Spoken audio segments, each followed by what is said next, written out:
Terima kasih atas kunjungannya ke channel Andri ADJ.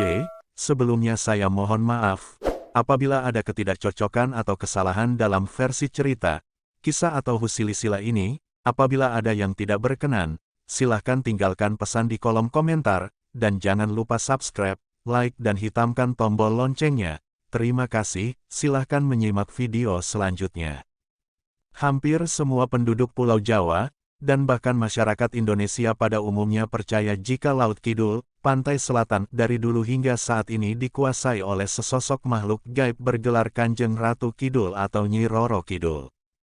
Kepercayaan atau mitos yang berkembang ini telah lama ada di kalangan masyarakat kita. Sosok perempuan yang menjadi pemimpin dari kerajaan gaib itu pun sudah identik dengan mitologi masyarakat Indonesia. Namun bagi orang yang berpikir, hal ini tentu akan memicu timbulnya sebuah pertanyaan. Ya, sebuah pertanyaan terkait bagaimana sebetulnya asal-usul Nyi Roro Kidul ini hingga ia bisa menjadi penguasa dan ratu di jagat gaib di selatan Jawa. Apa yang membuat ia begitu tersohor dan masih tetap dikenal hingga kini? Penasaran seperti apa kisahnya? Simaklah pemaparan kami berikut ini. Asal-usul Nyi Roro Kidul. Simpang siurnya informasi yang ada serta minimnya bukti sejarah yang tersedia membuat informasi seputar asal-usul Nyi Roro Kidul hingga kini hanya menjadi mitos yang tak diketahui seberapa besar nilai kebenarannya. Banyak pendapat di masyarakat terkait siapa sebetulnya Nyi Roro Kidul itu hingga akhirnya ia bisa menjadi penguasa gaib di Laut Selatan Jawa. Namun, perlu diketahui bahwa kendati demikian kami telah merangkum 3 pendapat yang kami rasa paling banyak dipercayai sebagai asal-usul Nyi Roro Kidul yang sebenarnya. Ya, ada 3. Berikut pembahasannya. Asal-usul Nyi Roro Kidul adalah Ratu Bilqis. Ya, pendapat pertama menyebut jika Ratu Kidul sebetulnya adalah anak dari Ratu Bilqis, anak dari ratu yang takluk pada Raja Sulaiman. Diriwayatkan bahwa setelah Ratu Bilqis menikah dengan seorang jin pria, ia kemudian dikaruniai oleh seorang putri. Putri ini tak memiliki raga karena dia bukanlah manusia. Dia adalah jin, sama seperti bapaknya. Nah, karena malu memiliki anak seorang jin, Ratu Bilqis kemudian membuang anak yang olehnya diberi nama Aurora ini ke sebuah pulau yang jauh dari kerajaannya. Pulau ini di kemudian hari bernama Al-Jawi atau Pulau Jawa. Putri Aurora tumbuh dan besar bersama dengan jin-jin lain yang ada di pulau itu.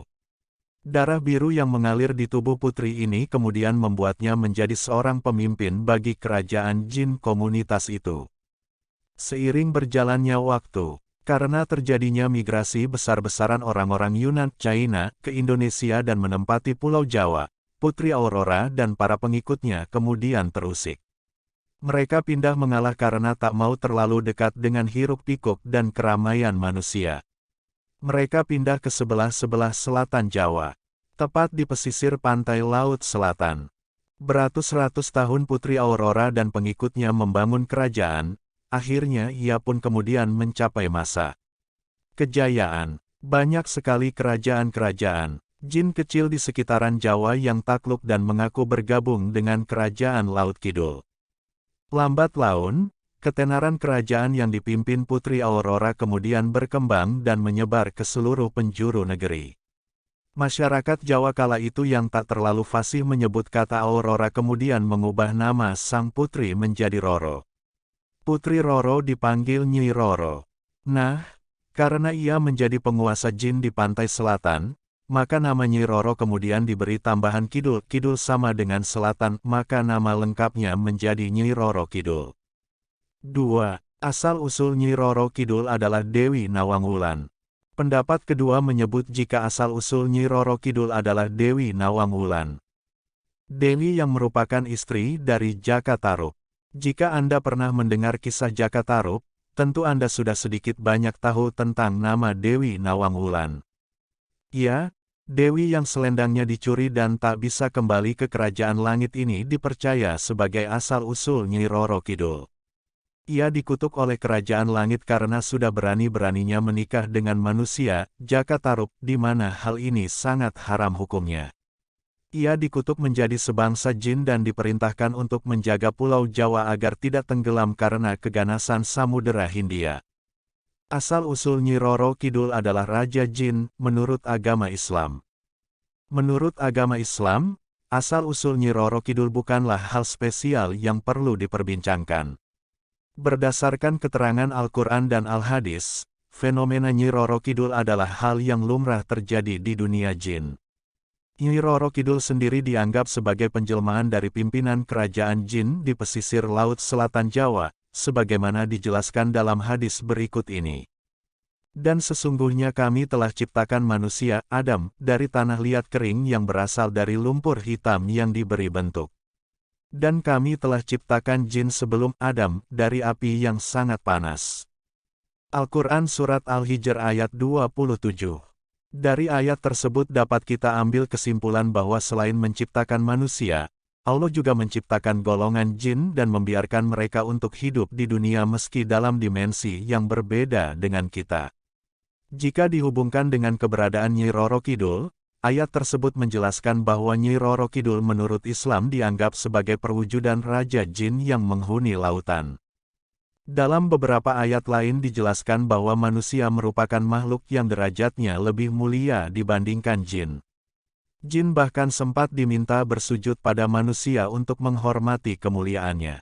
3. Dalam mitologi Jawa, asal-usul Nyi Roro Kidul dari versi yang satu ini tidak begitu banyak memiliki bukti dan terkesan dihubung-hubungkan. Orang-orang Jawa umumnya akan lebih percaya pada pendapat asal-usul Nyi Roro Kidul yang pertama. Asal-usul Nyi Roro Kidul adalah Raja Jin, menurut agama Islam. Menurut agama Islam, asal-usul Nyi Roro Kidul bukanlah hal spesial yang perlu diperbincangkan.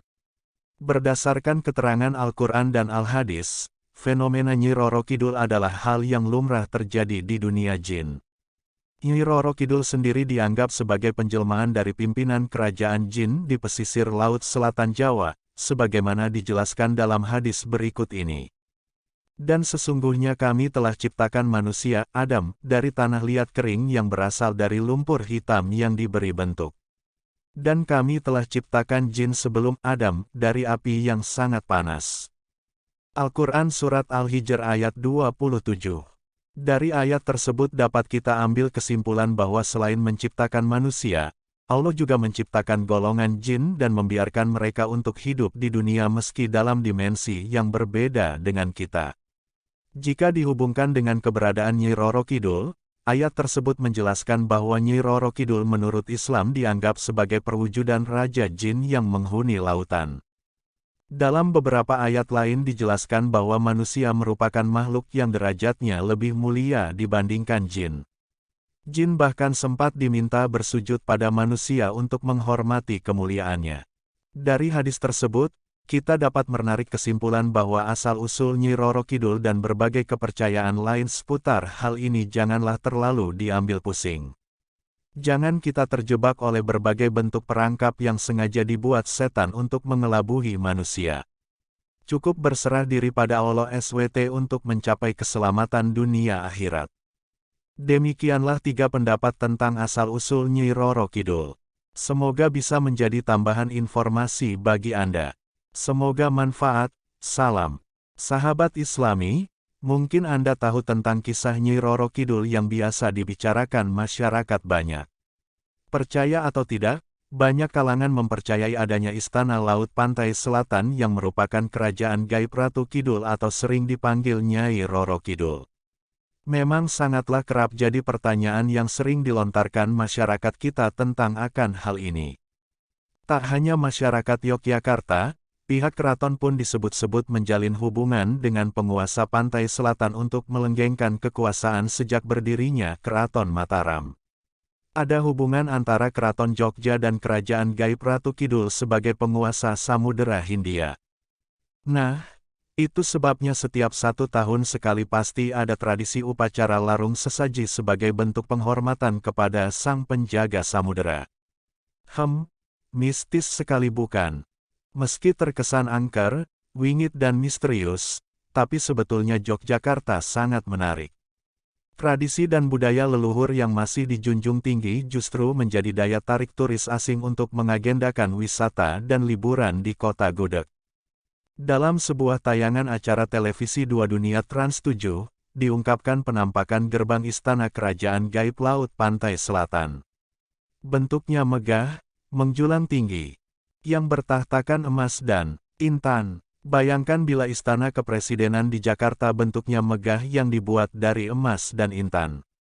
Betapa luar biasanya Indonesia. Hehe. Pintu gerbang gaib Laut Kidul secara nyata berlokasi tepat di garis lurus situs batu cempuri peninggalan Raden Danang Sutawijaya bergelar Panembahan Senopati di kawasan Pantai Parangkusumo.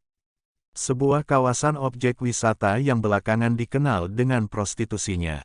Katanya sih ada banyak PSK mangkal, tapi saya sendiri belum pernah ke sana. Kalau Pantai Parangtritis sudah sangat sering. Ada sedikit cerita mistis saat saya berkunjung ke Parangtritis. Sepulang dari sana, saya menginap di Hotel Melati bertarif murah meriah. Saya mimpi diikuti dua bangsa gaib dari Pantai Parangtritis, laki-laki dan perempuan. Terima kasih atas kunjungannya. Terlepas dari kisah mitos atau fakta, mohon maaf kalau ada kata-kata yang salah, silahkan kunjungi video berikutnya di channel ini.